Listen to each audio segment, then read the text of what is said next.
সমকালীন আপনারা দেখেছেন যে একজন ভাই কওমি থেকে কোন একটি সংগঠনে গিয়েছে, যাওয়ার পরে ব্যাপকভাবে সেটার পক্ষে কাজ শুরু করে দিয়েছিল। কোন একদিন সাক্ষাৎ আমি ওনাকে বলেছিলাম, আপনার পছন্দ নিয়ে আমি টু শব্দ করব না, তবে আপনাকে আমি ছোট্ট শুধু এতটুকু বলি, কওমির সন্তান হিসাবে, ওলামায়ে দেওবন্দের কাছে পড়াশোনা করেছেন হিসাবে, যদি পূর্ব থেকে আপনি পরিকল্পিত না হন, তাদের কোনো কাজের প্রতি প্রভাবিত হয়ে, যেমন ইদানিংকালে প্রভাবিত হচ্ছে কেন, মাপকাঠি ও মানদণ্ড নষ্ট হয়ে গেছে। আমাদের অনেকের মাপকাঠি ও মানদণ্ড, সেটা কি? নির্বাচনে পাশ করলে বড় নেতা, ফেল করলে বড় নেতা নয়। বেশি ভোট পাইলে বড় নেতা, কম ভোট পাইলে বড় নেতা নয়। ক্ষমতা পাইলে ভালো দল, না পাইলে ভালো দল না। কর্মীকেও আহত হলে ওখানে 1 লাখ টাকা দিছে, ভালো দল, না দিলে ভালো দল না। ও ভাই, আমি যে আপনাকে দেখতে যাব, আমি আমার মাদ্রাসা থেকে ছুটি পেতে হবে না? আপনি আমার দায়বদ্ধতাটা দেখতে হবে না? আপনি আপনার সঙ্গী, যার দিকে আপনি আঙ্গুল তুলছেন, সে আসে না কেন, সে আমাকে টাকা দিচ্ছে না কেন, আপনারাও তো বুঝতে হবে যে আপনার সেই সঙ্গীর কাছে আদৌ টাকা আছে কিনা।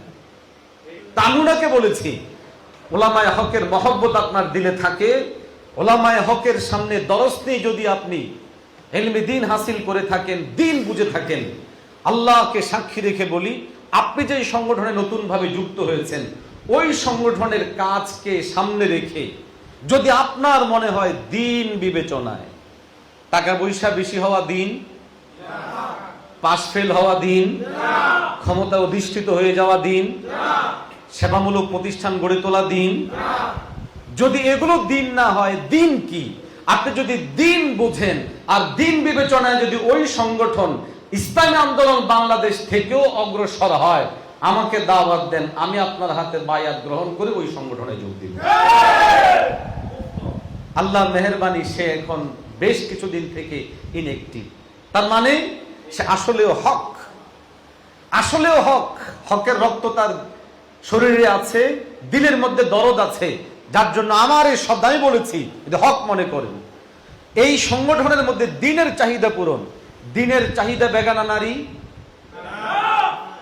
দ্বীনের চাহিদা যেই কোনো সময় যেই কোনো কিছু করে ফেলা, দ্বীনের চাহিদা শরিয়াকে অস্বীকার করে ফেলা, দ্বীনের চাহিদা মডারেট ইসলাম প্রতিষ্ঠা করা। আমি সাফ ভাষায় বলেছি, এই সংগঠন যদি দ্বীন বিবেচনায়, আপনাদেরকেও পরিষ্কার করে বলি, আজকে আমরা এখানে এনেছি আপনাদেরকে, আপনারা এসেছেন আমাদের দাওয়াতে, এই একটা শুধু শব্দ বলবো, ভাইও, আমাদের মেহনতের জায়গা কু আনফুসাকুম থেকে শুরু। আমরা নিজেরা জাহান্নাম থেকে বাঁচবো, আপনাদেরকে জাহান্নাম থেকে বাঁচাবো, স্বজনদেরকে জাহান্নাম থেকে বাঁচাবো। আমার 3.5 হাত বডিতে যদি ইসলাম না আসে, আমার ঘরের মধ্যে যদি ইসলাম না থাকে, আমার বিবির মধ্যে যদি ইসলাম না থাকে, আমি সংগঠন করতে গিয়ে যদি কোনো প্রতিনিয়তে গুনাহ করতে হয়, এটা দ্বীন কায়েমের সংগঠন হতে পারে না, এটা গুনাহের সংগঠন হতে পারে। অতএব আপনারা এটা আগে নিশ্চিত হয়ে নেন, আপনার ইসলামী আন্দোলন বাংলাদেশ আপনাকে কোনো গুনাহ করতে দিচ্ছে কিনা। অভিযোগ উত্থাপনের আগে আপনি নিজে প্রশ্ন করুন, এই নির্বাচনে আমরা আপনাদেরকে কোন বেগানা নারীর সামনে পেশ করেছি? কোন বেগানা নারীর কাছে বুঝিয়েছি? আমরা শরিয়ার ব্যাপারে কোন দুর্বলতা প্রকাশ করেছি? আমরা জানি পশ্চিমারা নাখোশ হবে, তবু আমরা বলেছি আমরা শরিয়া চাই। আমরা জানি ইসলামের কথা বেশি বললে হয়তো ভোট পাওয়া যাবে না, তবু আমরা বলেছি, আমরা দৃঢ়তার সাথে এখনো বলছি, ভোটের মাত্রা আরো কমলেও আমরা ইসলামের কথাটাই বলি। অতএব আমাদের এই চেতনার জায়গায় আপনি 100 প্রশ্ন করলে 100 প্রশ্নের উত্তর পাবেন। ইসলামী আন্দোলন বাংলাদেশ এটা কেন করলো না, ইসলামী আন্দোলন বাংলাদেশ এটা কেন হলো না, ইসলামী আন্দোলন বাংলাদেশ ওইটা কেন হলো না, সব প্রশ্নের জবাব ভাইও আমাদের পক্ষে সম্ভব নয়।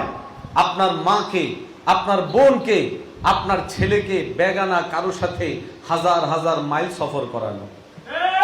প্রশ্ন হবে, তা আমরা তো ব্যক্তিগত ভাবে করি, ব্যক্তিগত গুনাহ ভিন্ন জিনিস, একটা সংগঠন সাংগঠনিক ভাবে দ্বীনের কোন বিষয়কে হালকা করে ফেলা ভিন্ন জিনিস।